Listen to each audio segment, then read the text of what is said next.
Very long ago, as old people have told me, there lived a terrible monster, who came out of the north, and laid waste whole tracts of country, devouring both men and beasts. And this monster was so destructive that it was feared that unless help came no living creature would be left on the face of the earth.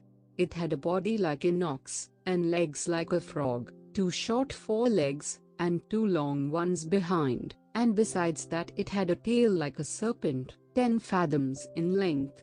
When it moved it jumped like a frog, and with every spring it covered half a mile of ground.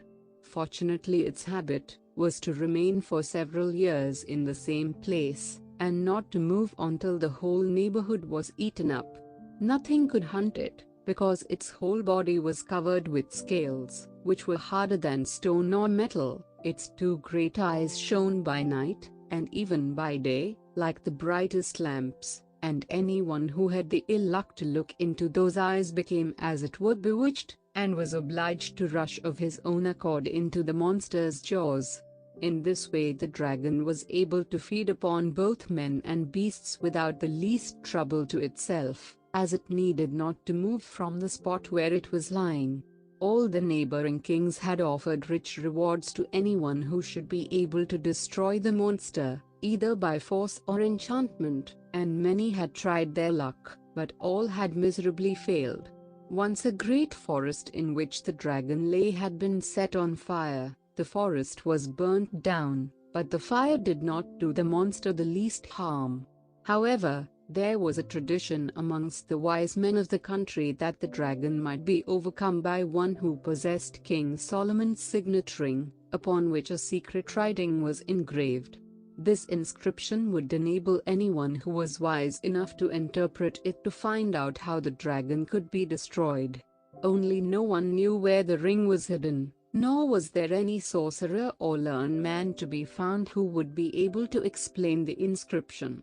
At last a young man, with a good heart and plenty of courage, set out to search for the ring. He took his way towards the sun rising, because he knew that all the wisdom of old time comes from the east. After some years he met with a famous Eastern magician, and asked for his advice in the matter. The magician answered, "Mortal men have but little wisdom, and can give you no help. But the birds of the air would be better guides to you if you could learn their language. I can help you to understand it if you will stay with me a few days." The youth thankfully accepted the magician's offer, and said, "I cannot now offer you any reward for your kindness, but should my undertaking succeed your trouble shall be richly repaid."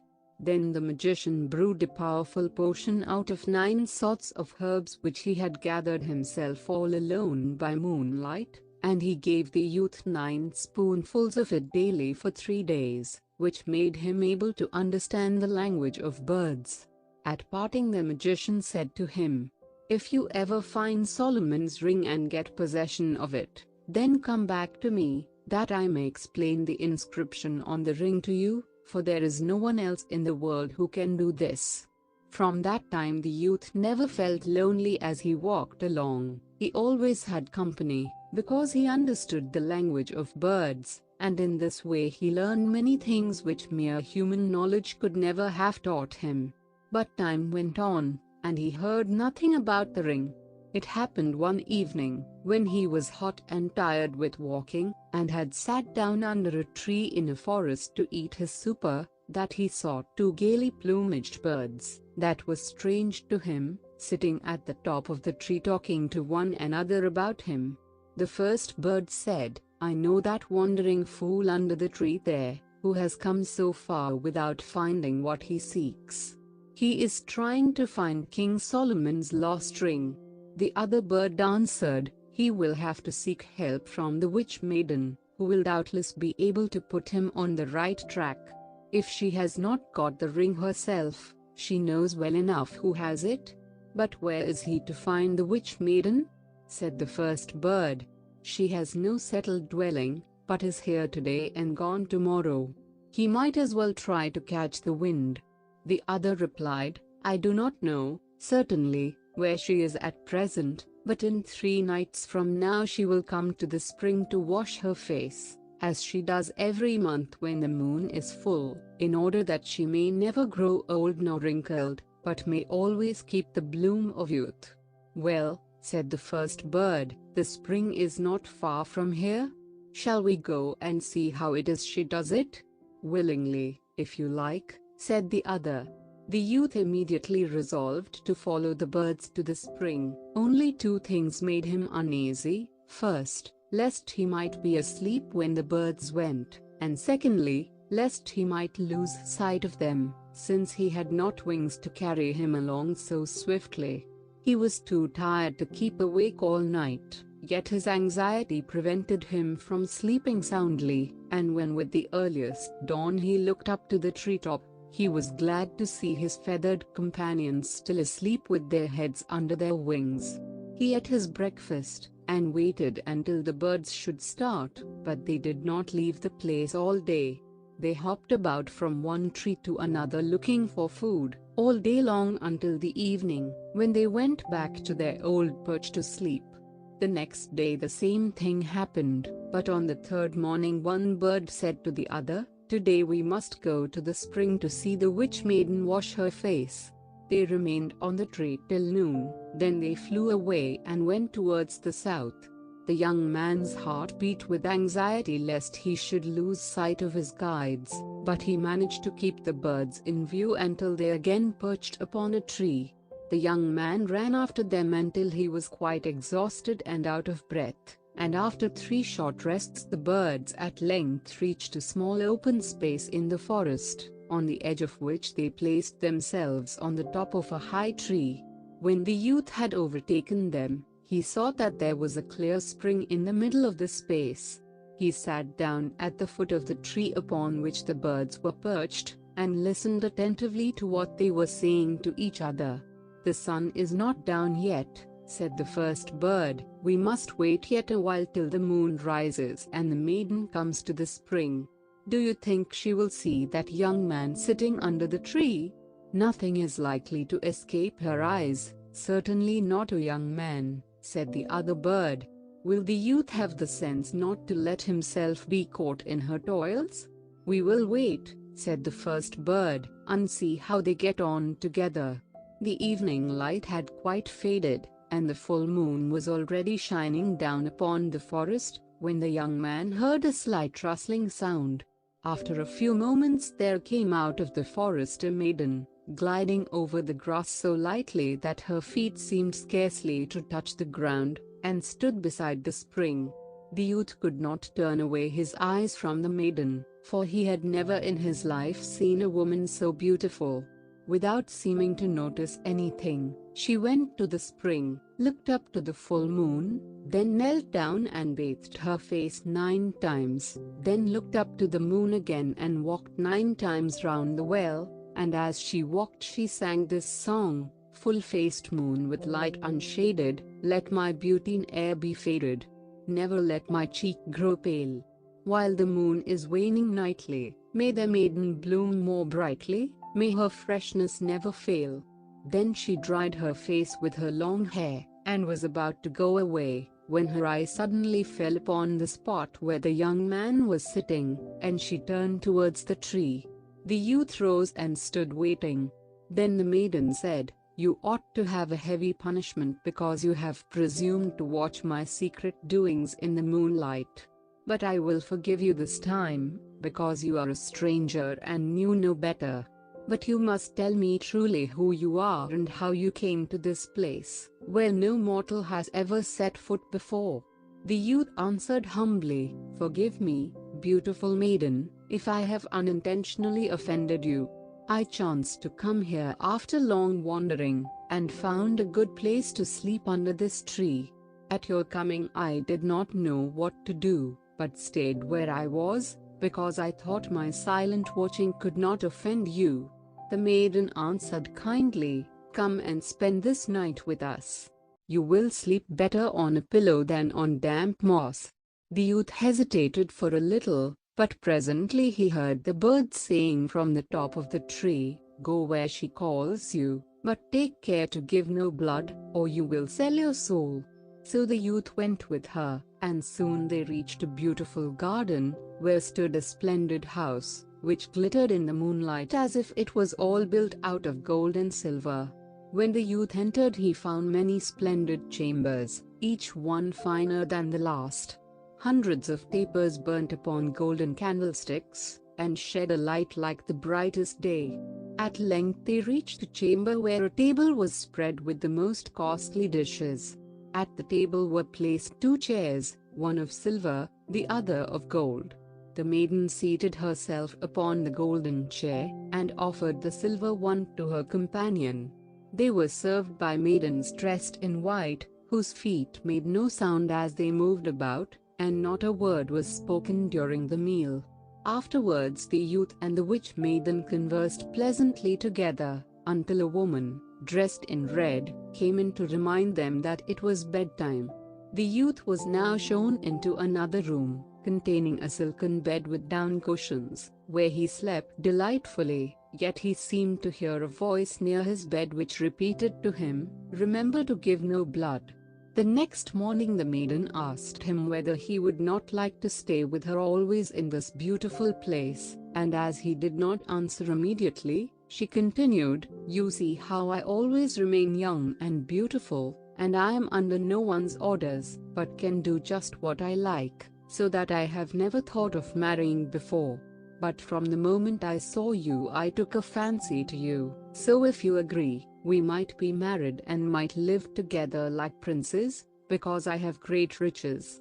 The youth could not but be tempted with the beautiful maiden's offer, but he remembered how the birds had called her the witch, and their warning always sounded in his ears.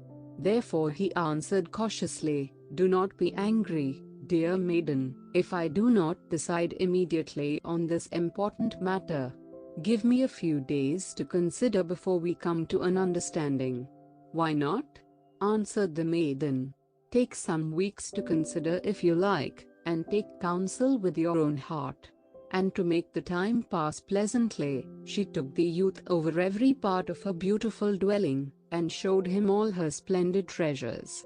But these treasures were all produced by enchantment, for the maiden could make anything she wished appear by the help of King Solomon's signet ring. Only none of these things remained fixed, they passed away like the wind without leaving a trace behind. But the youth did not know this, he thought they were all real. One day the maiden took him into a secret chamber, where a little gold box was standing on a silver table. Pointing to the box, she said, "Here is my greatest treasure, whose like is not to be found in the whole world. It is a precious gold ring. When you marry me, I will give you this ring as a marriage gift, and it will make you the happiest of mortal men. But in order that our love may last forever, you must give me for the ring 3 drops of blood from the little finger of your left hand." When the youth heard these words, a cold shudder ran over him, for he remembered that his soul was at stake. He was cunning enough, however, to conceal his feelings and to make no direct answer, but he only asked the maiden, as if carelessly, what was remarkable about the ring. She answered, "No mortal is able entirely to understand the power of this ring, because no one thoroughly understands the secret signs engraved upon it. But even with my half knowledge I can work great wonders. If I put the ring upon the little finger of my left hand, then I can fly like a bird through the air wherever I wish to go.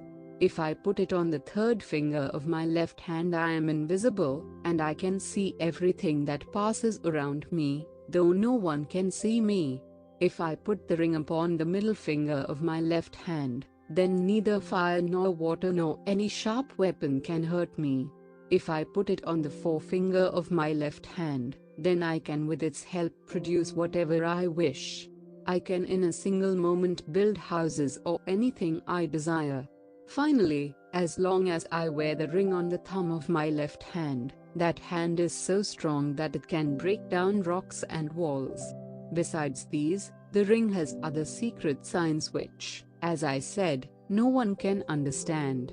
No doubt it contains secrets of great importance. The ring formerly belonged to King Solomon, the wisest of kings, during whose reign the wisest men lived. But it is not known whether this ring was ever made by mortal hands. It is supposed that an angel gave it to the wise king. When the youth heard all this, he determined to try and get possession of the ring, though he did not quite believe in all its wonderful gifts. He wished the maiden would let him have it in his hand, but he did not quite like to ask her to do so, and after a while she put it back into the box. A few days after, they were again speaking of the magic ring, and the youth said, "I do not think it possible that the ring can have all the power you say it has." Then the maiden opened the box and took the ring out, and it glittered as she held it like the clearest sunbeam. She put it on the middle finger of her left hand, and told the youth to take a knife and try as hard as he could to cut her with it, for he would not be able to hurt her. He was unwilling at first, but the maiden insisted. Then he tried, at first only in play, and then seriously, to strike her with the knife, but an invisible wall of iron seemed to be between them, and the maiden stood before him laughing and unhurt. Then she put the ring on her third finger, and in an instant she had vanished from his eyes. Presently she was beside him again, laughing, and holding the ring between her fingers. "Do let me try," said the youth, "whether I can do these wonderful things." The maiden, suspecting no treachery, gave him the magic ring. The youth pretended to have forgotten what to do, and asked what finger he must put the ring on so that no sharp weapon could hurt him. "Oh, the middle finger of your left hand," the maiden answered, laughing.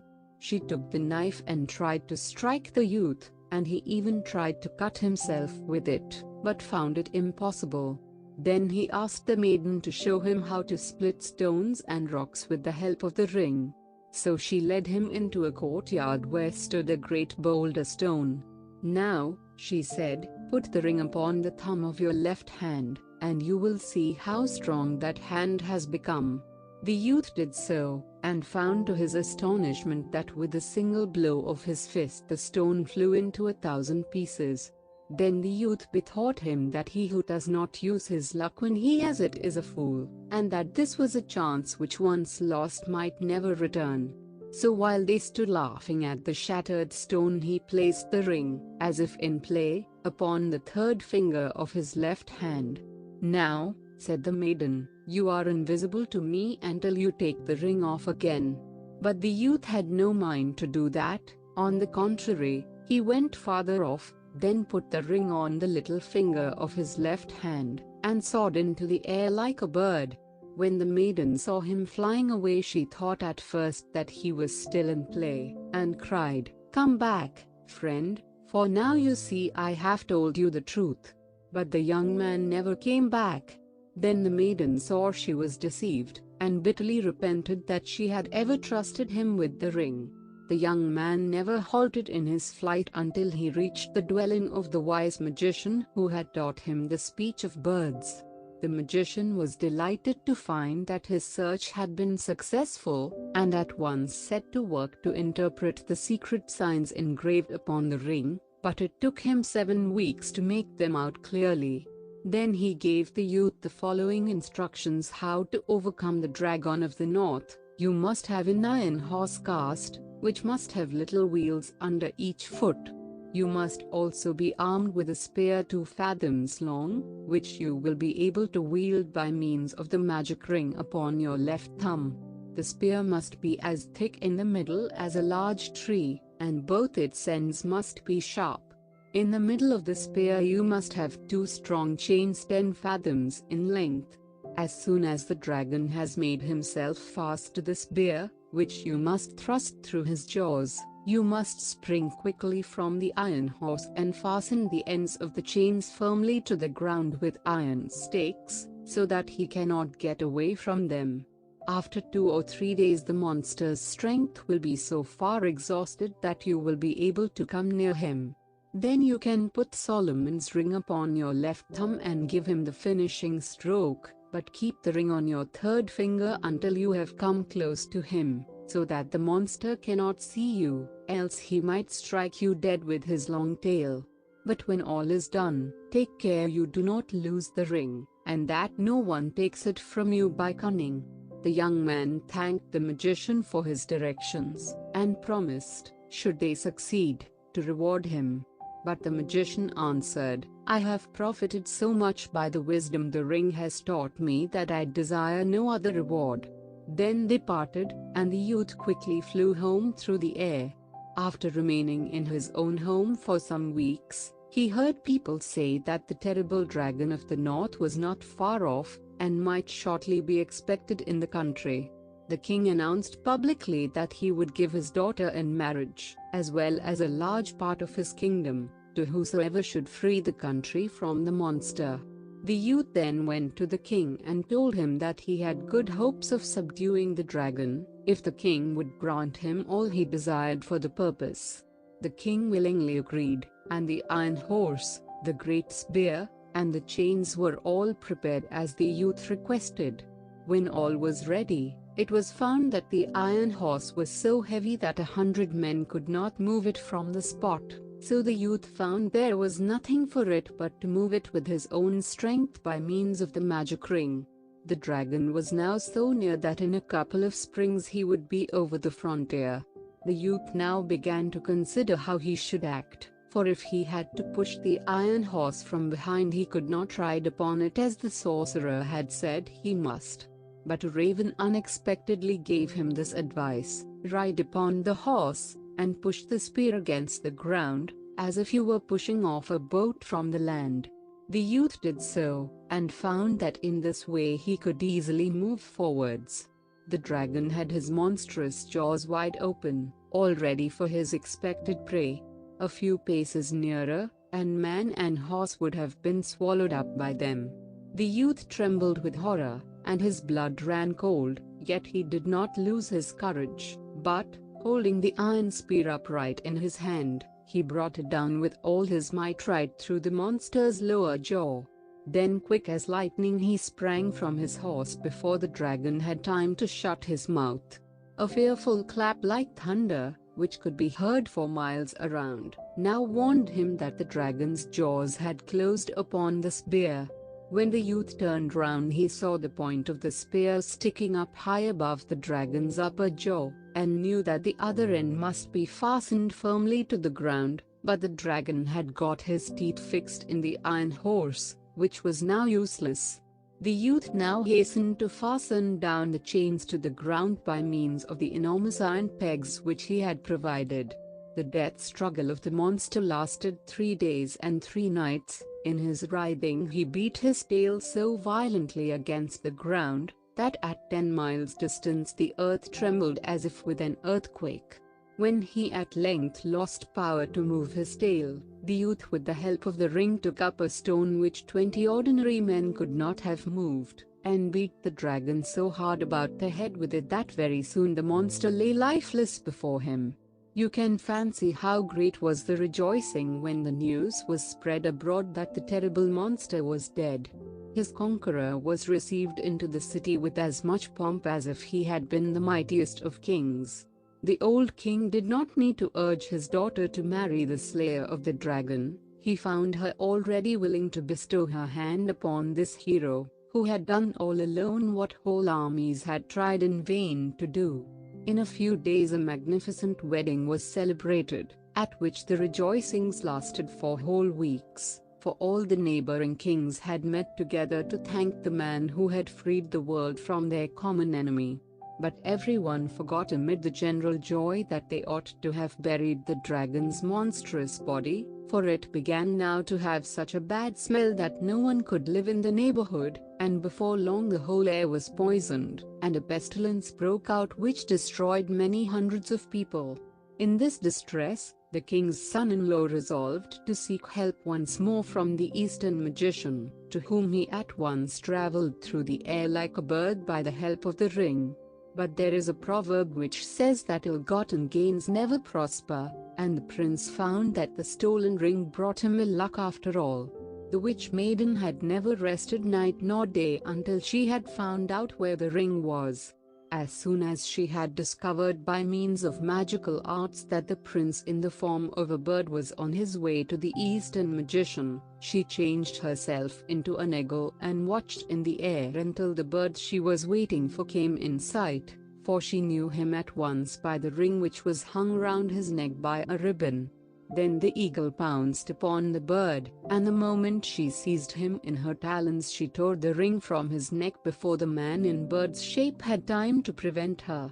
Then the eagle flew down to the earth with her prey, and the two stood face to face once more in human form. "Now, villain, you are in my power," cried the witch maiden.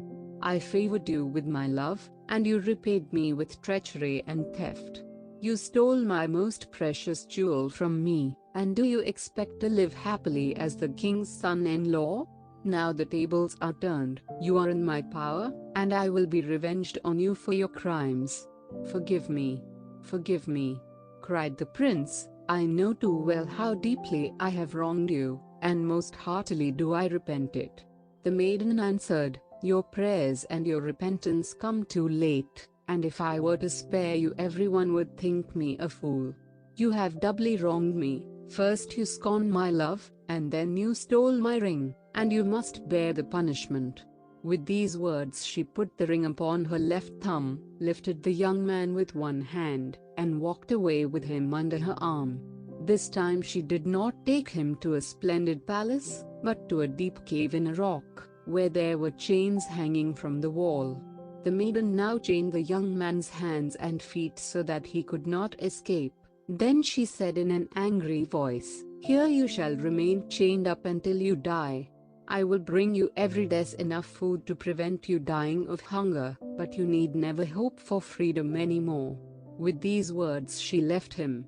The old king and his daughter waited anxiously for many weeks for the prince's return, but no news of him arrived. The king's daughter often dreamed that her husband was going through some great suffering. She therefore begged her father to summon all the enchanters and magicians, that they might try to find out where the prince was and how he could be set free. But the magicians, with all their arts, could find out nothing, except that he was still living and undergoing great suffering, but none could tell where he was to be found. At last a celebrated magician from Finland was brought before the king, who had found out that the king's son-in-law was imprisoned in the east, not by men, but by some more powerful being. The king now sent messengers to the east to look for his son-in-law, and they by good luck met with the old magician who had interpreted the signs on King Solomon's ring, and thus was possessed of more wisdom than anyone else in the world. The magician soon found out what he wished to know, and pointed out the place where the prince was imprisoned, but said, "He is kept there by enchantment, and cannot be set free without my help. I will therefore go with you myself." So they all set out, guided by birds, and after some days came to the cave where the unfortunate prince had been chained up for nearly 7 years. He recognized the magician immediately, but the old man did not know him, he had grown so thin. However, he undid the chains by the help of magic, and took care of the prince until he recovered and became strong enough to travel. When he reached home he found that the old king had died that morning, so that he was now raised to the throne. And now after his long suffering came prosperity, which lasted to the end of his life, but he never got back the magic ring, nor has it ever again been seen by mortal eyes.